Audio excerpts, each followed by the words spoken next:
Miss Lizzie. I don't ever smoke the dizzy, but we can always share some ditties. It's just a cup in time. This song doesn't have to rhyme. Life's all of us, not every moment we can be feeling fine.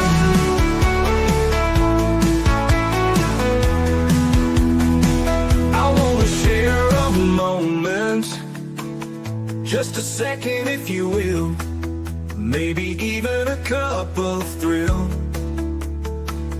We could share this performance. It's tea time, come sit with me. Well, welcome, guys. Yes, we do have glitches going on today. I guess it's that extra heat out there, so a little glitch doesn't hurt anybody, right? That's where the bloopers come in. So welcome, everybody. We are here for evening tea time, and tonight I have Mark Morton in the house with me, and we're going to talk about his book. Let me get it, Cupboard Love, but we're going to be talking about a lot of different things. We're going to be talking about history, food, culture, all of that good stuff. So if you're interested in knowing tonight's topic, stay tuned and join us. Leave your comments and questions, support, all that good stuff. Before we get started, you know how Miss Liz rolls. We do the disclaimer, and then we do a little bit of intro of the guest, and then we get the guest in the house and we spill some tea. We do not serve a beverage. We serve real life stories and books and all of that good stuff out there. So disclaimer for Miss Liz's Tea Time live show. Miss Liz, myself, is going live using StreamYard. Before leaving a comment during the live broadcast, please grant StreamYard permission to display your name at StreamYard.com. Miss Liz's Tea Time is a global platform dedicated to sharing real-life stories, diverse perspectives, and meaningful conversations that inspire awareness, healing, and connection. Please be advised that all the content brought forward during any Tea Time show is presented in good faith and health. However, discussions may include opinions, beliefs, and perspectives that do not necessarily represent the views of Miss Liz or Tea Time platform. Information shared by guests is based on their own experiences and is perceived to be accurate at the given time of airing. All guests, viewers, and participants are responsible for using their own judgment when considering any action or decision that may relate to this discussion. Some episodes may cover sensitive topics, including but not limited to trauma, abuse, grief, mental health, and other emotional triggering subjects. Listeners and viewers' discretion is strongly advised. Tea Time with Miss Liz is open discussion forums designed to offer insight, inspire awareness, and create connection. It is not a substitute for professional, medical, legal, or therapeutical advice. If you require professional support, please seek assistance from qualified professionals or trusted resources in your area. If you have any questions regarding this disclaimer or content of the discussion, you are welcome to contact me at my email at bookingmissliz@gmail.com or check out my link tree at Miss Liz's Tea Times. By choosing to participate in tonight's show with comments, views, these live shows, you're acknowledging and accept this disclaimer. Your participation is entirely voluntarily. Miss Liz welcomes you. Join the conversation with an open heart, and if at any time you feel this platform is not right for you, I respect those wishes and will welcome you back whenever you are ready. Tea Time with Miss Liz is serving truth and awareness one cup of tea at a time. Let me get a little bit on my guest tonight. So tonight I have Mark Morton. He's an author, visionary, and voice for change. Tonight, we welcome a man whose words and work stands as a testament to the power of living with purpose. Mark Morton is more than an author. He's a storyteller with a mission, weaving truth, experience, and insight into every page he writes. His work reaches beyond entertainment, speaking directly to the heart, challenging perspectives, and inspiring transformation. With a background rich in lived experience and a deep understanding of the human condition, Mark brings authenticity to every conversation. His journey reflects resilience, curiosity, and a relentless drive to shine a light on both the struggles and triumphs that shape us. Whether through his books, public speaking, or community engagements, he has become a voice that resonates with those seeking hope, perspective, and real change. It is my absolute honor to welcome to Tea Time with Miss Liz, Mark Morton. So let me get Mark in here and let's spill some tea. Welcome, Mark. Oh, thank you. That was a nice introduction. I hope I can live up to it. Right? I maybe I do too much research, right? It's good. Yeah. Well, welcome, Mark. What did I miss without the introduction? Could you share a little bit with the listeners out there? No, I think you captured everything pretty well. I mean, I guess I could say that, yeah, I'm an author. I, uh, I, I wrote and had published by traditional presses 4 nonfiction books. And then my wife and I adopted 4 kids, older kids. And so that brought my writing career to a halt for about 17 years. And then once the kids were older and more independent, started writing again. And the first book I wrote after that was a young adult novel. So I turned to fiction. And I guess the most recent work I have is actually also my first one, because the first book I wrote was the one called Cupboard Love, a dictionary of culinary curiosities. And that came out in 19. 1996. Yes, thank you. And then the second edition came out, I think, in 2003 or something. And then 2004. 2004, thank you. I did my homework. I need somebody to remember my life. And then a third edition just came out. So it was kind of out of print for about 30 years. And a publisher thought, well, this is a good book to bring back into print. So that's what happened. And yeah, I'm really proud of that book. It took an immense amount of research. It's a book about the origins and histories of food words and cooking words. And I mean, it's the kind of book that I couldn't write now because, I'm older. My memory is not what it used to be. And I just couldn't contain in my head, all these facts that I was able to do back then. So I think that's also why I turned to writing fiction, because I can draw my imagination rather than my powers of analysis or, whatever. So yeah, yeah. Yeah, It, when I well, did my research, it says there's 1,000 food words, and I'm like, wow, 1,000. yep. So, is there any words that you can bring up that maybe none of us have heard? Well, sure. Well, I'll start with the very first one that occurred to me, and this one I was probably about 9 or 8. I remember this so vividly. Coming home from school, getting off the bus. I grew up on a farm. Coming in the house, and taking off my coat and stuff, and then I wanted a snack, so I went and I opened up the cupboard and I'm looking inside, and all of a sudden I say, "Cupboard, cup, board. This is a board for cups," and it hit me that that's where that word came from. And we get so used to language that we often don't think about the origins or where something came from. So an example, what's an example? How about something like saute? When you saute something, it basically means a fancy word for frying something. It comes from a French word that means to jump, to flip. Sorry. We're flipping the camera. Yeah, for effect. And it's the same word that you see in somersault. So saute and somersault are actually related to each other. They both come from the same French source. So they're Um, almost like cousins.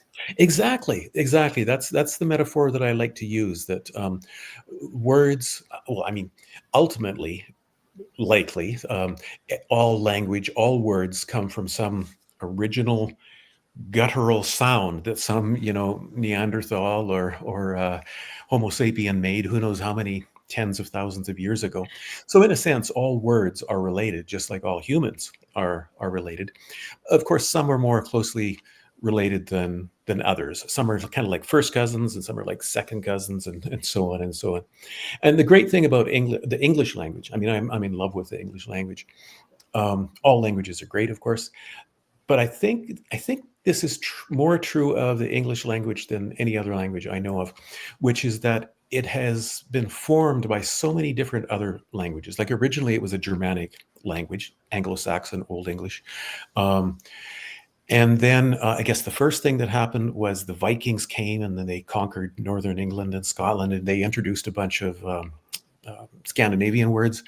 And then after that, there was the Norman conquest. And so a whole bunch of French words came into the English language, like probably a third of our vocabulary is ultimately French. And then there was the Renaissance, so a bunch of Latin and Greek words came in.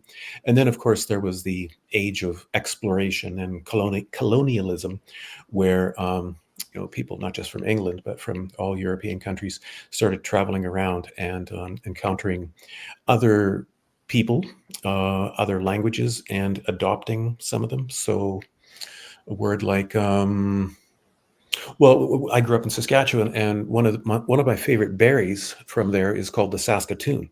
Oh, Um, those are good berries. oh, they're great. They make such great pie. Yeah. Out here, I think people call them service berries. Um, but yeah, Saskatoon, as probably the name sounds, Can is we get Saskatoon berries over here? well, we do, but they don't call them Saskatoons. At least my friends don't call them that. Service berries, because and I suspect it's called service berries because, they probably really helped the early pioneers because they're very nutritious, lots of vitamin C, stuff like that. Um, and Yeah, so Saskatoon is an indigenous word. I think it's Cree, if I recall correctly, and I believe it means hardwood. If again, if I recall correctly.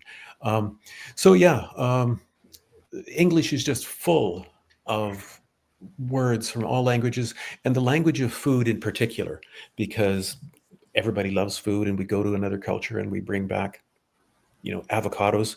The word avocado comes from a language from Central America. I think it's pronounced Nahuatl.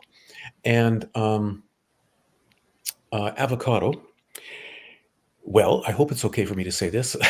in It's an adult show. in that language, it actually means testicle. Um, Oh, so that's often true about some words that they're named after how they appear. Um, yeah, yeah. so does the avocado actually look like a testicle? Well, maybe a larger. I know Miss Liz went there. Yeah, yeah. I mean, and then you get into like guacamole, of course, which is made of crushed avocado. Yeah, yeah. I did see that you wrote a sex book, so we can Yeah, talk yeah, we can talk yeah. that That's too. right. One of my other books was about the origins and histories of words about sex and love.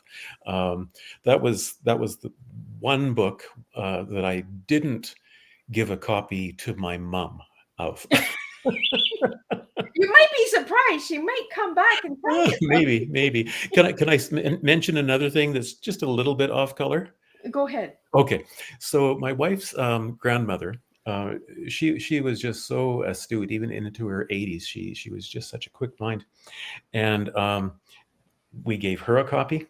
And I remember we were sitting around the table having some dinner, and she started to talk about it. And she said, "I really liked the book, but the chapter about penis words I found too long and hard." This is an 85-year-old woman saying this. I'm telling you, like you never know, right, where it comes from.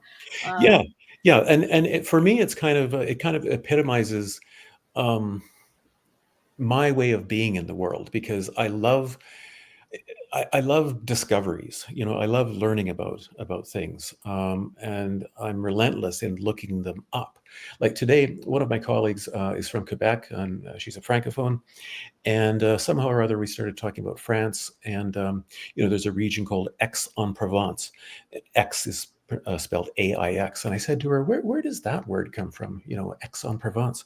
And she didn't know. So, of course, I went back and looked it up. It actually comes from a Latin source. It's from aqueous, meaning water. And the part comes from the name Sextius.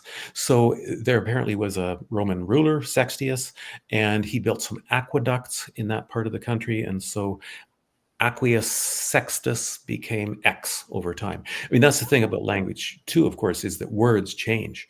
And sometimes they can change remarkably, just so that you might look like your sister if you have one. You might look a little bit like one of your parents. You probably don't look much like your grandparents. And then you go further back and probably not even at all. You still have some of those genes, of course. So I think the chins and noses always come in. Exactly, exactly. Eye color sometimes. Yeah, yeah. So yeah, the my search for discovery and curiosity is what has driven me through life, and even sustained me in challenging times, because there's always stuff to learn. You know. I'm the same way, right? Like if somebody tells me something and nobody knows the answer, I'm the first one digging it up. I'm just like, really? Mhm, Oh wow. mhm. It's like Tea Time with Miss Liz. Like it was TEA Yeah, for 5 seasons, and I just switched the letter E, but it still means tea. sure. Yeah, And the tea that I was given was by my grandma, my Oma from yeah, Germany, and tea is spelled TEE in German. yeah, So that's all I was doing. I was just playing with letters, right? Taking yeah, a yeah, letter, putting a letter. I just love making people ask questions, right? yeah, Like, yeah, Miss Liz, you spelled it wrong. No, it's not spelled wrong. yeah, It's just in a different language. yeah. Well, the word tea, the one that means the beverage, that's an interesting word, because in most languages throughout the world, their word for tea is very similar to tea, Yeah. because it was a single thing which very quickly spread around the world. So the original source of it was chai from India, but that became tea, and in our language, and other words. Same thing with coffee. The original coffee, I think, also comes from the same language that avocado comes from, um, Nahuatl. Um, and so most words for coffee around the world in other languages sound similar to coffee. Like in Arabic, I studied Arabic for a while, and in Arabic, the word coffee is kahwa. So Oh, you can hear the resemblance. wow. Yeah. It's amazing, eh? How language and letters and words all change, right? But they Yep. mean similar stuff. Yep. That's why I love using words. I love asking words and getting words from Hmm. everybody. Because Hmm. that's what I was given by my Oma was 3 words, right? Was reflect, recharge, and release. Oh And yeah. at the age of 4, and I was just like, oh, Hmm. what's this woman trying to tell me, right? But Hmm. as I got older, I understood that she was giving me a life tea. It Yeah. wasn't about the beverage, and that's why I do tea time, right? Yep. Because it's not about the beverage; it's about what we serve, how we write, what we create, Yep. and Yep. that as well, right? Exactly. And I think that makes me think about how, with knowledge, there's different kinds of knowledge. Like, I think facts are really important, but also there's another kind of knowledge which is kind of lore. It's lived experience that Yeah. other people can give us. And that is so, I mean, I think lore is where wisdom comes from. It's so important to have that, and to have access to people, to elders who have that kind of lore and can pass it on. Are you deep into ancestry, Mark? Into what? To the ancestry, like heritage and stuff? Um, that's a good question. It's a complicated question, because for me, like the name Morton, my surname Morton is English, but I also have ancestry from Germany, and also from Norway. And of Oh, those three, Norway again. yeah, of those three, the Norwegian is probably the least, uh, you know, component in me, but it's the one that I identify with most. Now, the other thing that kind of complicates it is, having adopted 4 kids, so they're biologically not related to us, genetically not related to us, and all of them sort of have Irish, Scots, English kind of ancestry. But they know that I like to consider myself a Viking, this Norwegian. You're like me. I got Yeah, Norway in me, so I'm like Viking man. I'm not a fighter. I'm gonna. exactly. And I've said to them, if you guys want to consider yourself, identify yourself as Norwegian, or having some Norwegian, do it. Everybody has the right, I think, to identify themselves as they feel fit. And of course, even in reality, in Norway, of course, people came to Norway from other countries, over the centuries, and they stayed there, and they contributed to that Norwegian identity. So that kind of identity, I mean, it's fluid. I don't think of, I don't, for me, I don't think I don't want to think of ancestry as something that is fixed. Okay. Um, yeah, and it's complicated, and sometimes I would even say it doesn't matter. You know, there's wars going on, in the world, Palestine and Israel, and sometimes I think if we could only all forget, Yeah. all those things, if we could just like reboot a computer, everything would be fine, because it's the fact that people remember this person hurt me, and this goes back and back and back, so if we could just forget, Well, it's instead of repeating history, right? Until we exactly. fix it, we're just going to keep repeating history. Yep. The wars are going to keep coming because we haven't healed from the first war. Hmm. Hmm. It's this country did this country, this country did this country, and it's just repeating itself. It's Goes that back and back. vicious cycle, right? Yeah. Yeah. And it's just like generational cycle of trauma and abuse, right? Hmm. Until we break those cycles and those patterns, we're just going to keep repeating it. Yeah, yeah, and I think the only real solution is, what has been happening with truth and reconciliation processes in various countries. Like I think that originated in South Africa with regard to apartheid, and of course it happened in Canada as well, and I think has done some good work, and I guess all of that sort of falls within the larger sphere of restorative justice. Justice which isn't about I'm going to punish you, but it's rather about we're going to heal together, and that's the way forward, I think.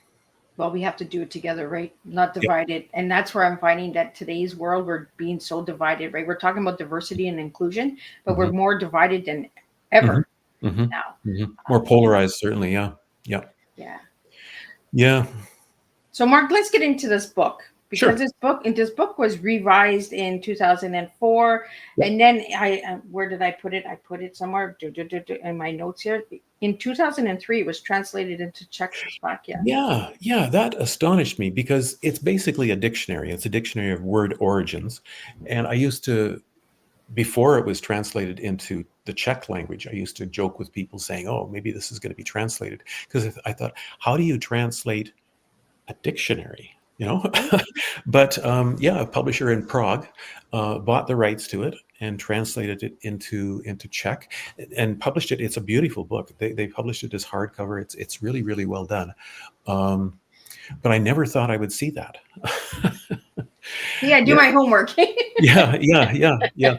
It also, I mean, the other thing that I'm proud of about that book, my first book, is that it was one of three books nominated for a category in the Julia Child Award Hmm. when it came out. And one of my regrets in life, I had the opportunity to go to the ceremony where they were announcing winners. I think it was happening in Chicago or New York. I forget now. I could have gone, and I didn't. I don't know why, but I really regret that because I could have met Julia Child, and it would have been so nice. Yeah, we actually have a question that came in about Hmm. Julia Child Award. Yeah. It says, Cupboard Love is a Julia Child Award nominated work. What was the most surprising food term or organ you discovered while writing it? Oh yeah, that's a really great question. I mean, I have a handful of really favorites. Um, one of one of my favorites, I guess, is the word funestrata. Oh. And the weird thing about Funistrata is it's not really a food. And here's the context. It was invented by the American military because they wanted to survey their soldiers to find out what they liked to eat, what they didn't like to eat. And I just have to let my dogs in. One second. Come on. There. And the thing about surveys is that not everybody likes to do them. And so sometimes people will just answer randomly, right? They'll just check, check, check, check, check, that kind of thing.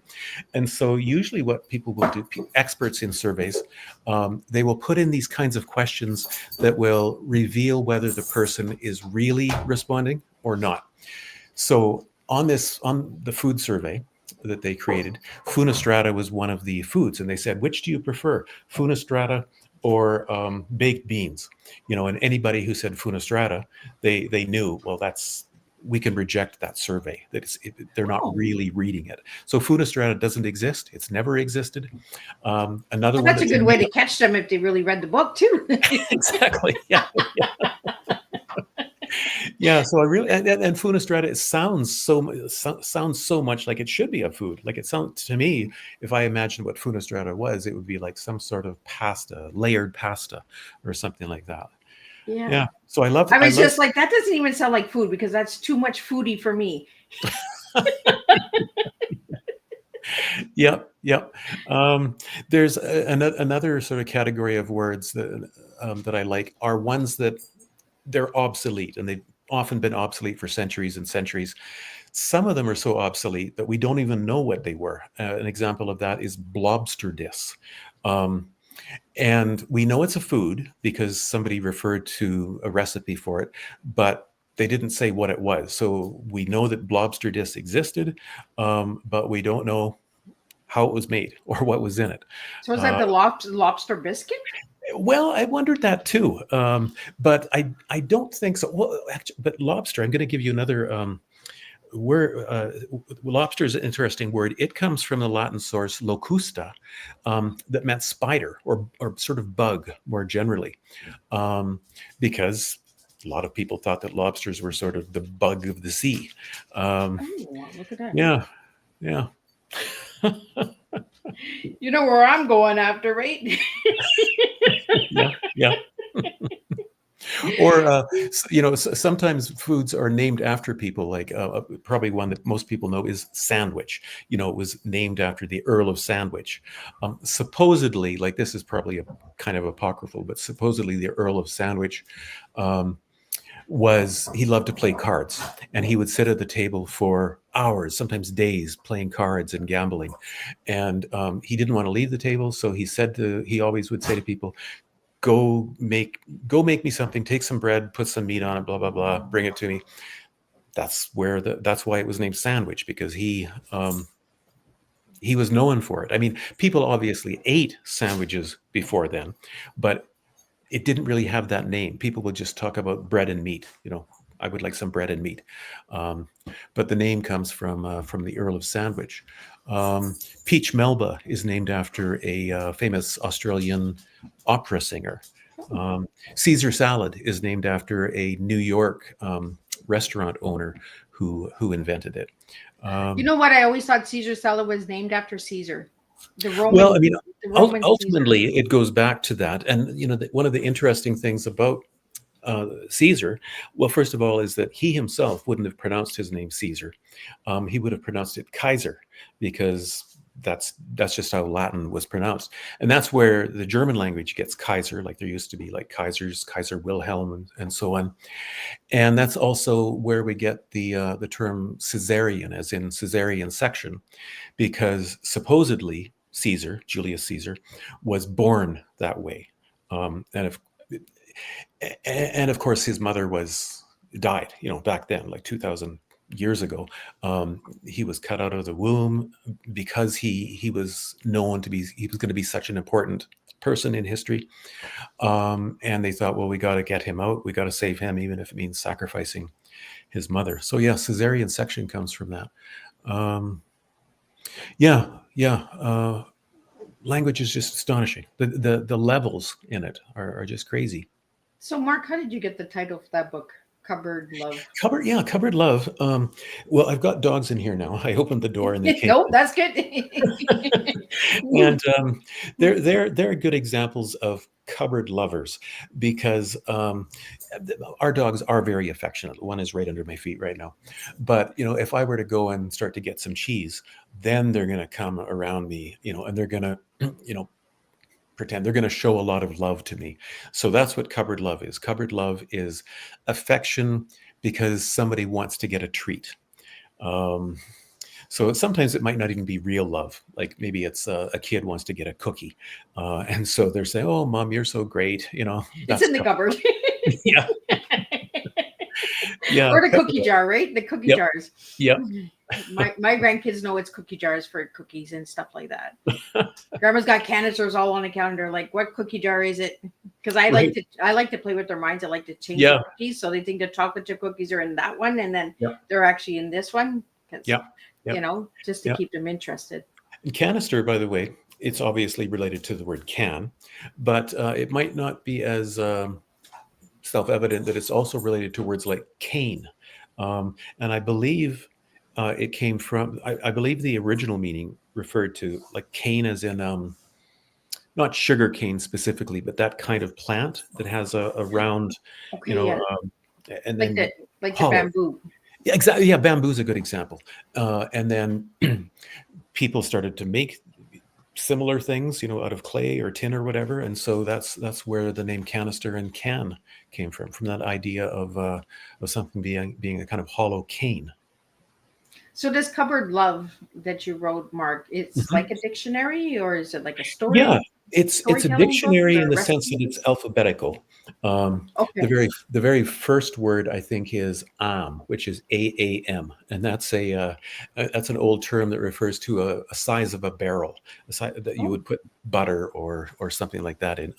And the last word in it, I believe, is zuppa inglese, which is an Italian kind of soup. It actually means English soup, but it's because it's from Italian. It's zuppa inglese. Yeah. So I yeah, love, there's I love this conversation tonight because this is what my platform is all about, right? Teaching educational awareness, and we're yeah, actually learning tonight some yeah, English language. yeah, yeah. And there's some words, that I forgot to put in. It just didn't occur to me. Like I think the word sushi doesn't appear in it. Maybe if there's a fourth edition, I've got a list somewhere of words that are not in it and should be. And sometimes that's because different foods come to the surface. Like dim sum. Dim sum didn't become popular until about the 1970s in North America. So of course that was only then that the name dim sum began to appear. So what is dim sum? Dim sum, in terms of the food, it's a Chinese food, and it's tiny little dumplings and small things. And you when you go to a Chinese restaurant, usually on Sunday morning is when they have dim sum, and you'll order. They'll come around with carts, and you'll say, "I'll have that, and all of this, and all of this," and they're all little small things. And the name dim sum, literally in I forget if it's Cantonese or Mandarin, means speck heart. Heart, Oh, as a because the idea is that it's a tiny little thing that is good for your heart. It's going to nourish you. Um, so yeah, I love dim sum. I haven't had it for a while, but it's one of my favorite foods, and I do I love fruit. love Chinese, so I'm gonna go and check it out. I'm gonna Yeah, look yeah. at On it. Saturday, So on a morning, it's usually served in the morning. I don't think I've ever been to a restaurant where I've seen dim sum served, for supper or dinner. Um, so it's like a breakfast food. yeah, breakfast, mid morning, brunch kind of thing. Yeah, yeah. Oh, And speaking of supper and dinner, like I grew up in the prairies, and that late meal, that sort of 6 p.m. meal, I always called supper. But then I came out to Ontario, where I am now, Kitchener Waterloo area, and it seems like most people out here call it dinner. And to me, dinner is like the noon meal. yeah, that's what I would think too. I come from Yeah. up north, right in Hearst, Oh Ontario. yeah. So supper was supper time. Like get Yeah. to the supper table. Yep. Yeah. Yeah. Yeah. Dinner was lunchtime. Like get to the lunch table. Like Yeah. Yeah. But uh, sometimes I've encountered people here, and I'll say, "Well, I'm gonna have this for supper," and they'll say, "Supper? What is that?" It's like I'm speaking like a very old. a different language. Yeah, yeah, and it's interesting because dinner we'll say I'm dining, or I'm gonna dine with so and so, but we would never say I'm gonna sup with so and so. Like sup is the verb form of supper, and that's been pretty much lost in English. Like sup appears in Shakespeare. Shakespeare often uses that word, but we don't use it in contemporary English now. Well, and we have so many slang words out there Yeah. too, right? Yeah, yeah, yeah, exactly. Language is always changing, always evolving, and it's interesting. Since sort of the age of global communications, that has really helped to spread English. I mean, colonialism did as well, but telecommunications and Hollywood, and things like that, and then the internet. I mean, the language of the internet in a way is English. Um, just because it's sort of that powerhouse. And so that also has led to the spread of English, um, and to the changes in English. Like there are places like in Singapore, where English has adopted so many words from Chinese languages and also from Portuguese, because the Portuguese had a big influence in Singapore, that they now call it Singlish because it's almost become a different language. You know, it's English, but it's English with these other things added into it and changed. And that's how languages work. You know, I wouldn't be surprised if in 5 generations people might have difficulty understanding this. Hey, you guys. They're doing a tap dance in the back. Yeah, their little toenails. Yeah, just like I mean, we can go to a Shakespeare play. We can go to Hamlet or whatever. And I studied Shakespeare. I used to teach Shakespeare. But most people, you know, after they have sat in the audience for a while, they adapt and they can follow, you know, Shakespeare's English. But if they go further back, if they go back to like the 1400s and Chaucer is pretty hard. It's not impossible, but it's much harder for someone like from our day to understand and read. And then, of course, if you go even further back to Anglo-Saxon, like there's the great poem Beowulf. It's impossible for somebody to English speaker to read that unless they study it like as a foreign language. Yeah. Yeah. And you also wrote a book called Shakespeare, Cooking with Shakespeare. Cooking with Shakespeare. Yeah, yeah. I wrote that with a friend, Andrew Coppolino, and because he has a sort of a chef background, and I had the language background, and so basically it's about food culture in Shakespeare's England. So food culture from about 1564, when Shakespeare was born, to 1616, when he died, and it's about what they ate, how they prepared their food, what kind of spices they used. Like we mentioned lobster earlier on, and they wouldn't eat lobster. To them, lobster was like be like eating a crow or something. It was only poor people would have eaten lobster back then. And now today it's the rich people who eat Exactly, lobster. exactly. And the number of birds that they ate very commonly back then. Oh, I'm getting some sun on me here.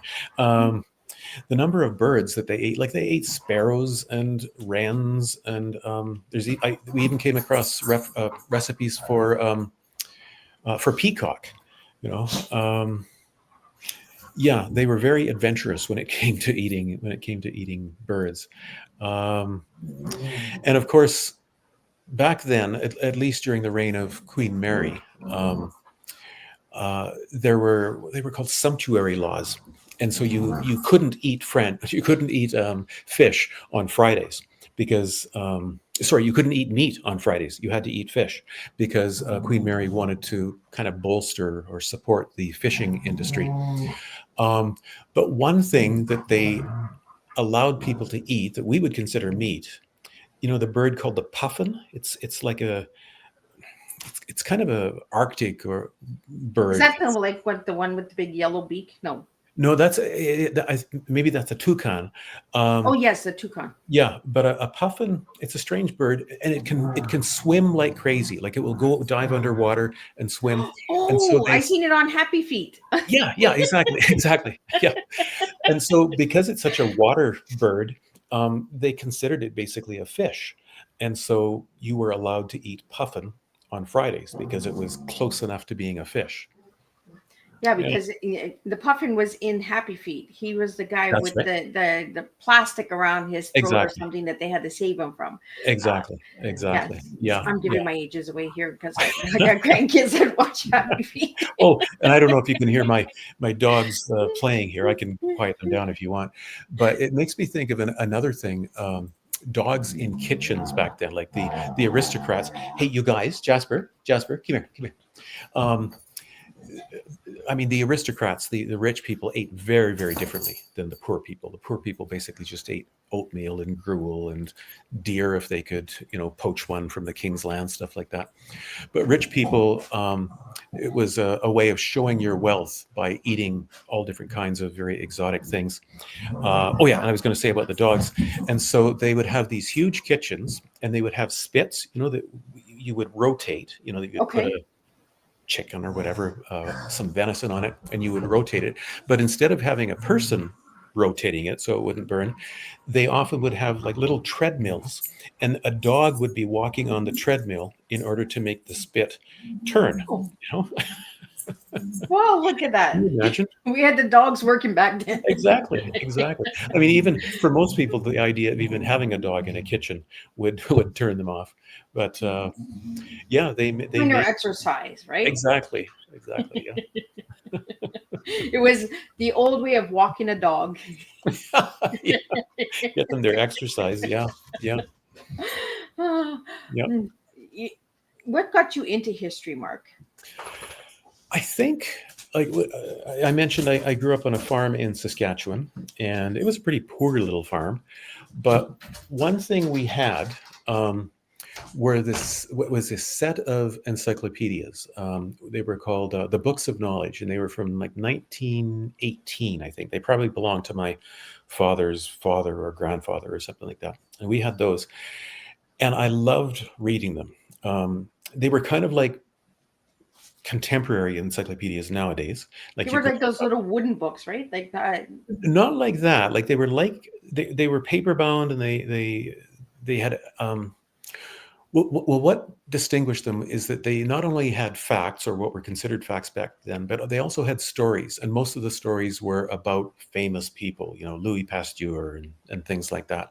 And I loved reading about them. I'm pretty sure I read those 1918 books of knowledge back to back, you know, and yeah, I think that just got me interested, and I've loved learning about history and language and food culture, culture generally, ever since then. I also like physics. Like when I started university, I was actually enrolled in the physics program at the University of Regina because I really, really loved physics. But then I got decided to move over into studying English literature. But even now, I love watching YouTube videos about physics. Yeah. Wow. Yeah, for me too, like with the teacups and so that it's the history, right? Who Mhm. created them, who built them, who painted them, who Yep. drank from them, Yep. right? How Yep. many generations were they passed down? It's all of those stories that you took those cups and had a cup of tea, right? Mhm. Mhm. That's what really intrigues me about tea stuff, like Yep. teapots and stuff like Yep. that. Like, Yep. And of course, China, you know, it gets its name because it was imported from China. But another word that has a more interesting origin is porcelain. Like porcelain is a kind of china, you know.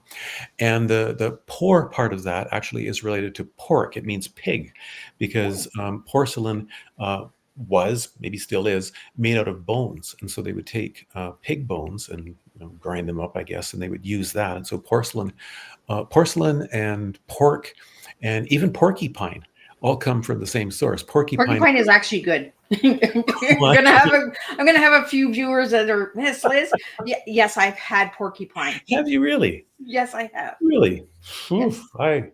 I've never had that anything that exotic. Yeah. But the name, yeah, porcupine means like pig needle. You know, it's pork, and then the pine is in pin, pig pin, I guess. Sort of. Yeah.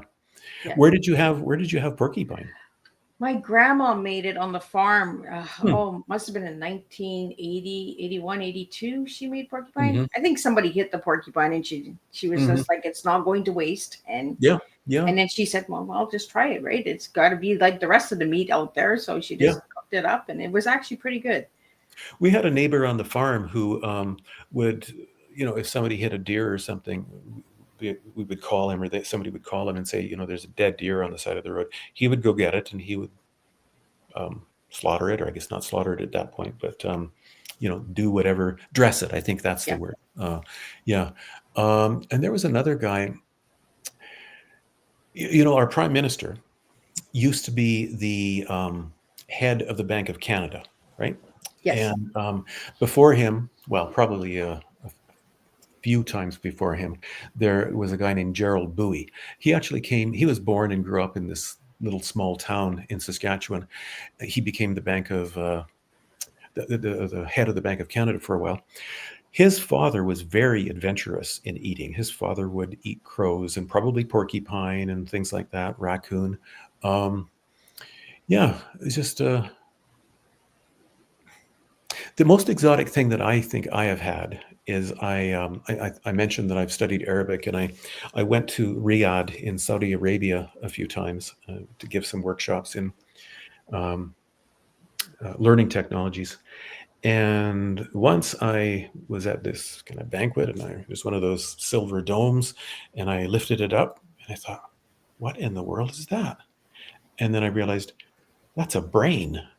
It was a sheep's brain, a boiled sheep's brain, Oh, and it still looked had all those crenellations on it and stuff like that. I didn't try it. I couldn't bring myself to try it, but I think I well, took. they have these dating places where they blindfold you and they make you eat food to Oh see if yeah, you can taste it. Like, yeah, and I'm just like, yeah, that's the only way I'm eating some of that stuff is if you blindfold me because I yeah, can't get over the look of it. I'm just like, yeah, yeah, exactly. no. I have had camel milk when I was there, um, but yeah, I've had camel milk, goat milk, cow milk, of course. I don't think I've had mother's milk, but I don't think I've had any other kind of milk. There's a lot of different milks out there. Yeah, yeah, yeah. Oh, okay, here's another story though. My youngest brother, um, when he was probably 3, this is going to sound awful, but yeah, grew up on a farm and not a lot of. It was a pretty primitive situation, let's say. And my brother Kelly, we had a dog named Zip, and Zip was always having puppies. And one day we look over, and there's Kelly on the floor, and he is nursing off of Zip, who had just given puppies. Oh man, Well, it had milk. yeah, yeah, dog milk. Yeah, yeah. That was very That's before the internet started, right? All those stories. Like, exactly, can you exactly. imagine if we had the internet back when we did our crazy Hmm. things? Like, Hmm. Hmm. I'm so glad that we didn't have internet for some stuff. Yeah, yeah. It's great, but it's So, also Mark, awful. we're almost at the end here, so I want Sure. to get a couple. Yeah, I yeah. want to get a couple of these questions into you, but I also want to get in because when you sent me your word to describe yourself, you Oh, gave yeah, me a yeah. word, and I was like, "Oh, that's interesting. I want to know." So you gave me the word twilight. Yeah. Twilight, I think, is my favorite word in English. It's not a food word, of course, but I love the way it sounds, like twilight, and I love what it is. It's a space between two things. It's a space between, night and day. And I love those kinds of liminal spaces because they're magical, and I the people in the world that I find most interesting are similar. They're the ones that are sort of they're not this, they're not that, they're between. It's a hard place to be sometimes. It's but that builds character and makes people interesting. So yeah, I love the word twilight.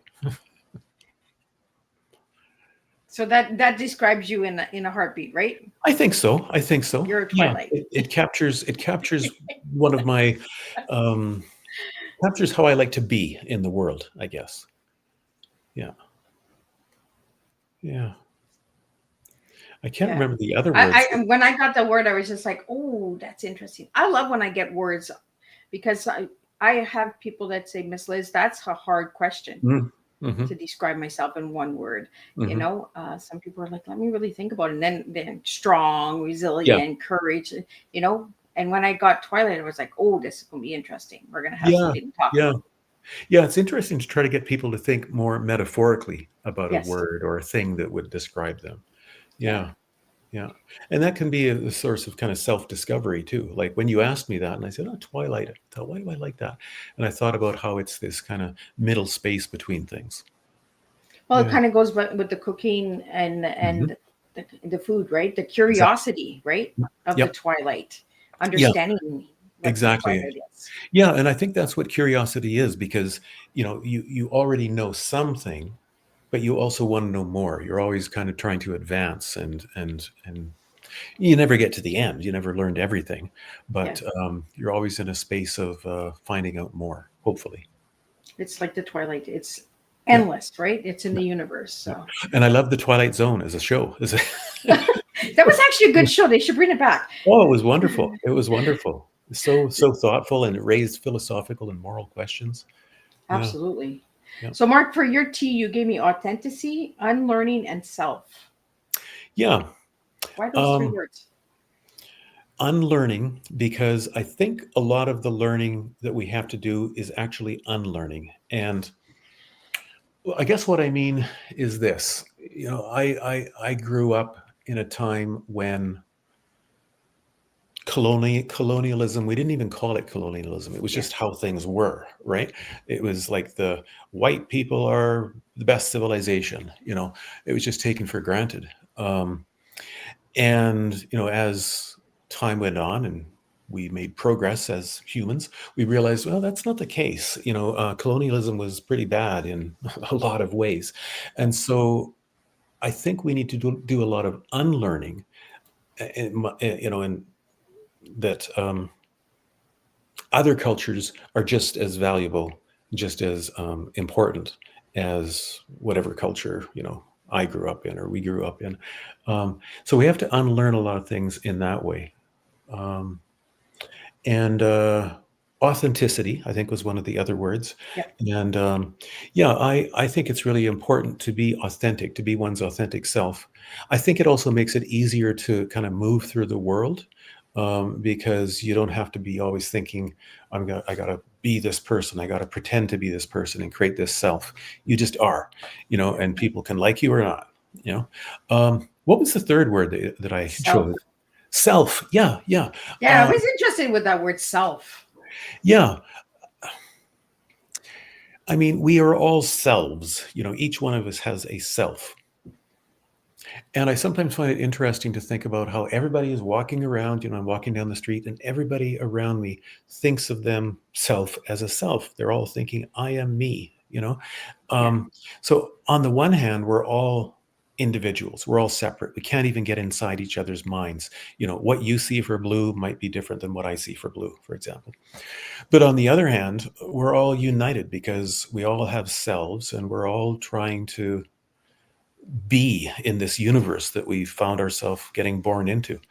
Yeah. Um, yeah, the older I get, the more I think the world and living and being and the universe is a mystery. That and depending on the day, I sometimes think it's a good mystery and sometimes think it's a bad mystery. Yeah. Well, kind of your T kind of, kind of like does that flip, does that saute?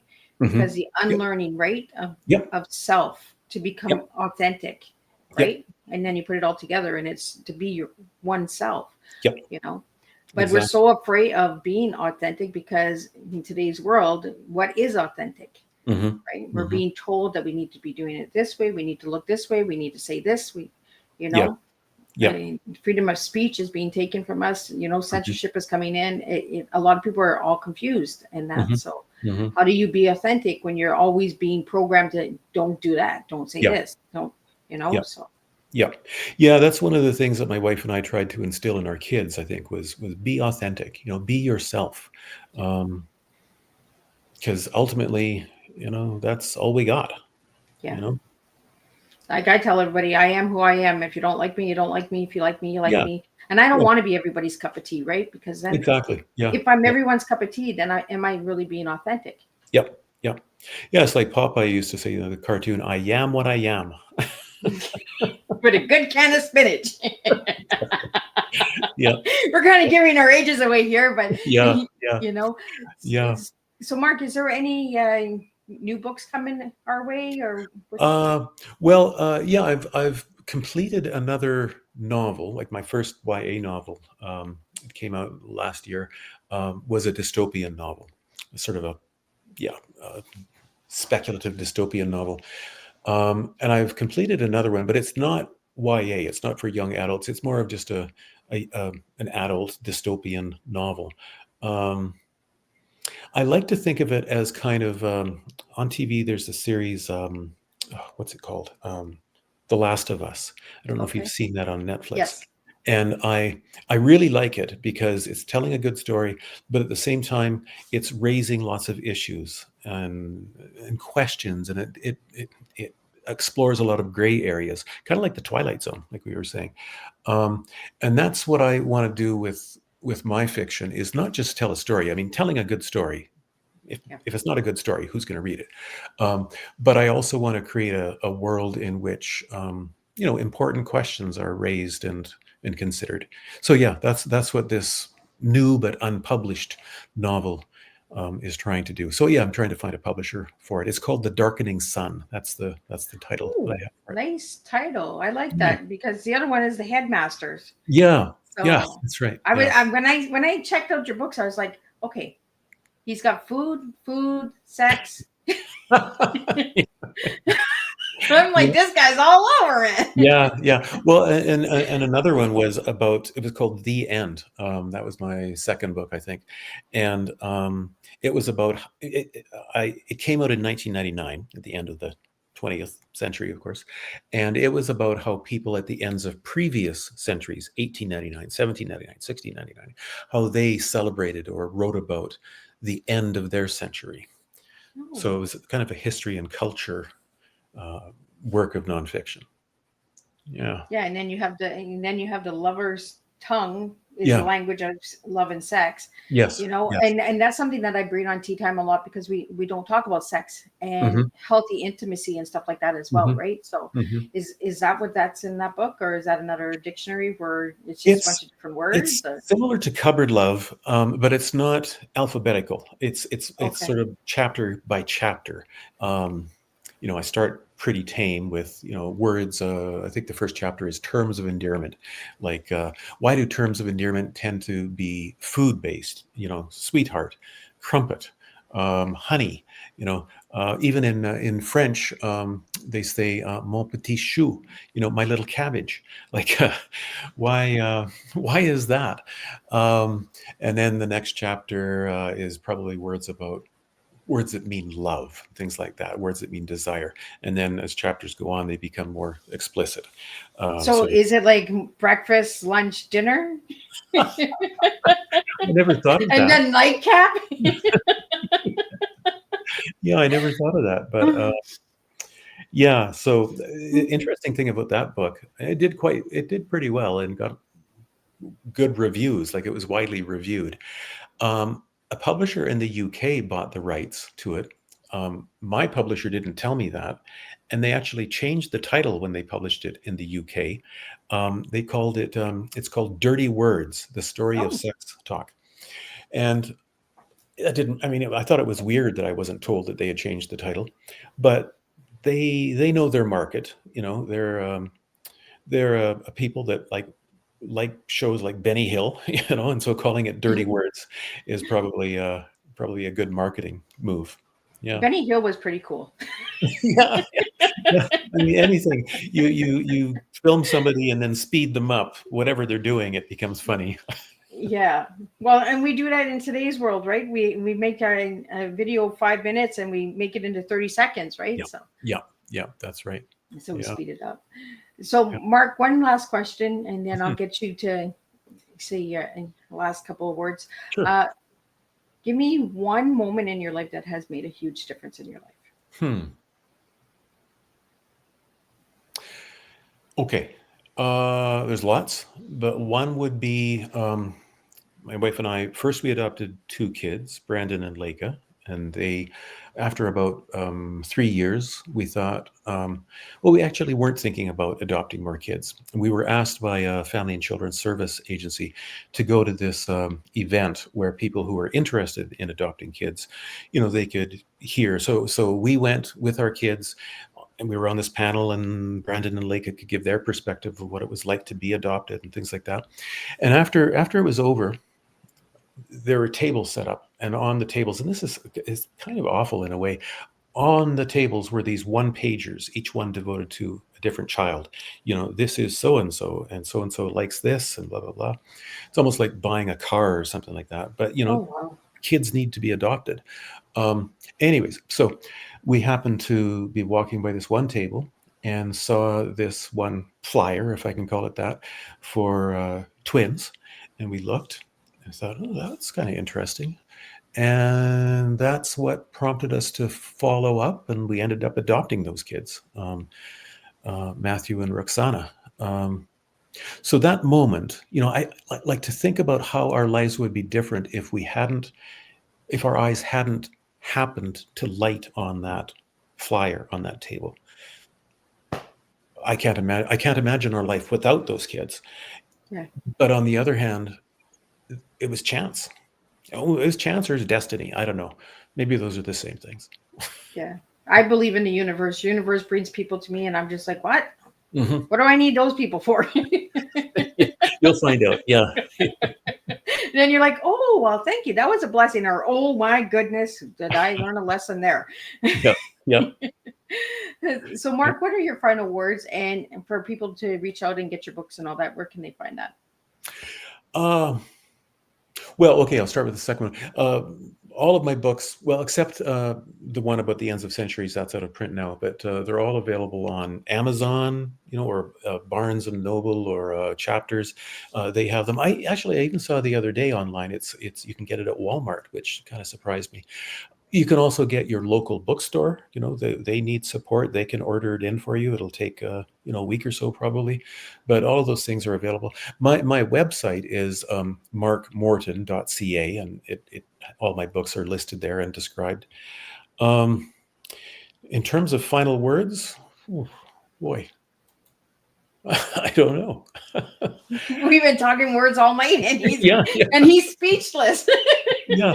Well, when I think of final words, today for some reason, I was thinking about the German poet Goethe and his final words, like his dying words. Apparently, he was in his bed, dying, and I guess maybe his vision started to fail, and he shouted, "Light, more light." So literally, he wanted more light, but also always seeking more enlightenment, things like that. And that got me thinking about last words, and I thought, what are my last words going to be? What's the last thing I'm going to say?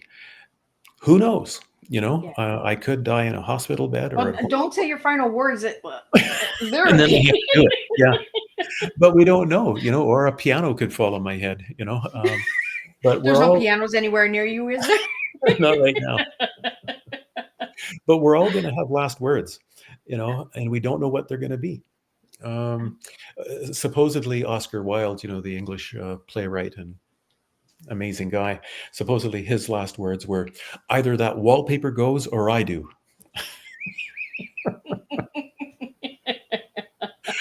And there was somebody else, I forget who it was, written on his tombstone is, "I told you I was sick." You didn't believe me. Yeah. And that's where we talked about this afternoon with Linda. We got to bring in dark humor sometimes, right? We got to Mhm. bring in the jokes because life gets heavy, and Yep. Yep.